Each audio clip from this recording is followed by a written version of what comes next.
Jumpa lagi di Opini Budiman. Jagat politik negeri ini sedang ramai-ramainya pertemuan Menteri Keuangan dengan DPR Komisi 11 dan pertemuan Menko Polhukam Mahfud MD dengan Komisi 3 seakan-akan membuka kotak Pandora. Muncul polemik soal adanya dana janggal 349 triliun. Perbedaan data yang disampaikan Menteri Keuangan di depan Komisi 11 dan Menko Polhukam di depan Komisi 3 menyampaikan pesan seakan-akan ada yang nggak beres dalam pengelolaan dana-dana tersebut.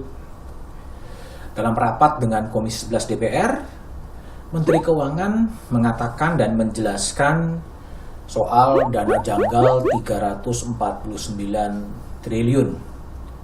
Tapi menurut Menteri Keuangan, yang terkait benar-benar dengan Kementerian Keuangan hanya 3,3 triliun. Transaksi lainnya itu tidak akan ada kaitannya dengan pegawai-pegawai di Kementerian Keuangan. Sri Mulyani menjelaskan transaksi 3,3 triliun itu merupakan transaksi debit kredit dari seluruh pegawai, termasuk penghasilan resmi, transaksi dengan keluarga, jual beli aset, jual beli rumah dalam periode waktu 15 tahun 2009-2023. Itu yang disampaikan oleh Menteri Keuangan Sri Mulyani Indrawati di depan Komisi 11 DPR. Sementara dalam pertemuan terpisah dengan Komisi 3 DPR, Menko Polhukam memberikan keterangan yang berbeda. Dalam penjelasannya, Mahfud sebagai Ketua Komite Koordinasi Nasional Tindak Pidana Pencucian Uang mengatakan transaksi janggal 349 triliun itu terbagi dalam 3 kategori. Yang pertama adalah transaksi mencurigakan pegawai Kementerian Keuangan yang jumlahnya 35,5 triliun.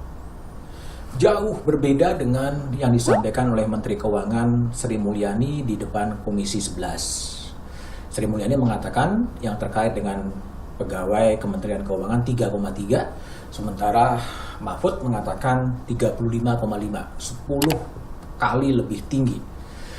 Kedua, transaksi mencurigakan yang diduga melibatkan pegawai Kementerian Keuangan dengan pihak lain mencapai 53,8 triliun. Itu kategori kedua yang disampaikan oleh Mahfud di depan Komisi 3 DPR.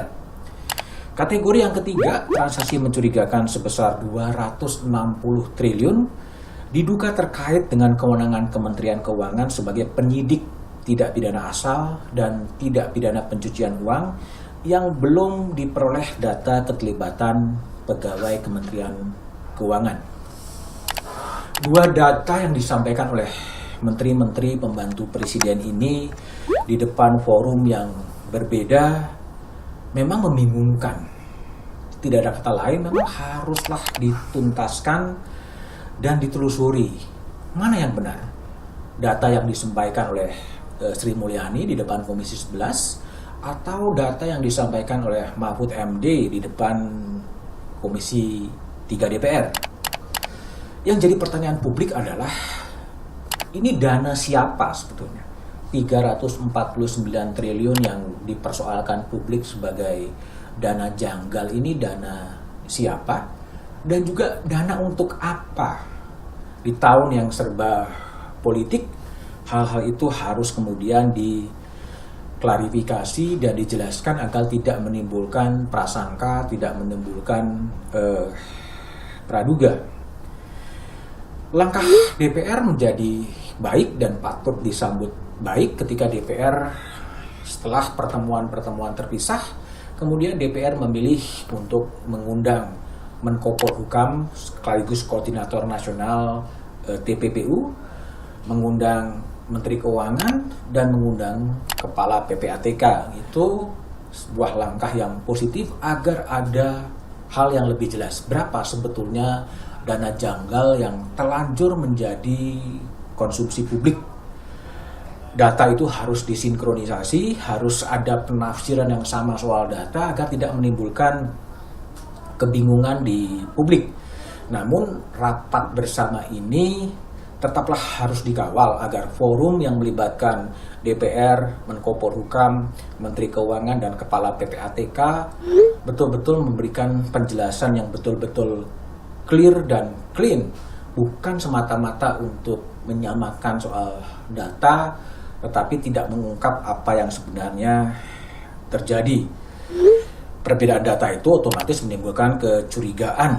Sebaiknya memang Kementerian Keuangan dan Kementerian Politik Hukum dan Keamanan duduk bersama untuk betul-betul menyamakan dan memverifikasi data. Apa sebetulnya yang terjadi, data itu sampai matang dengan penafsiran yang sama. Jangan yang terjadi adalah perbedaan penafsiran. Kotak Pandora yang selama ini sudah terbuka memang memunculkan banyak persepsi. Kementerian Keuangan dianggap publik sebagai kementerian yang relatif baik. Tapi publik kemudian juga mempertanyakan, kalau Kementerian Keuangan yang dipersepsi publik baik, mengapa bisa muncul berbagai kejanggalan-kejanggalan?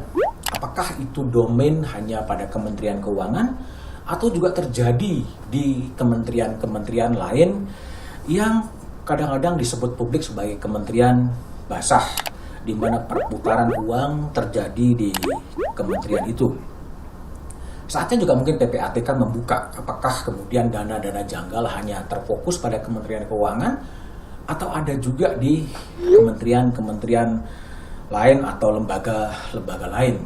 Terbukanya kotak Pandora adalah momentum untuk bersih-bersih diri, membersihkan semua penyelenggara negara yang terbukti melakukan praktek yang tercela, memanfaatkan jabatan untuk memperkaya diri, memperkaya kelompok, atau juga membiayai kegiatan politik kontestasi.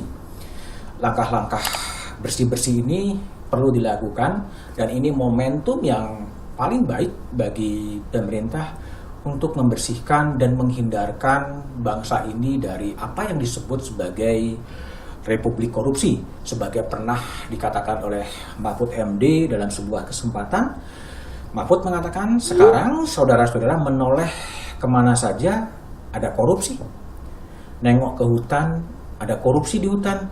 Nengok ke udara, ada korupsi di udara. Di asuransi, ada korupsi di asuransi. Nengok ke koperasi, ada korupsi di koperasi. Jadi semuanya ada korupsi. Jadi ini adalah momentum yang baik untuk melakukan bersih-bersih, untuk menghindarkan persepsi publik bahwa republik ini menjadi republik yang korup. Tapi bagaimana republik yang korup itu kemudian diubah menjadi republik yang bisa mensejahterakan rakyatnya.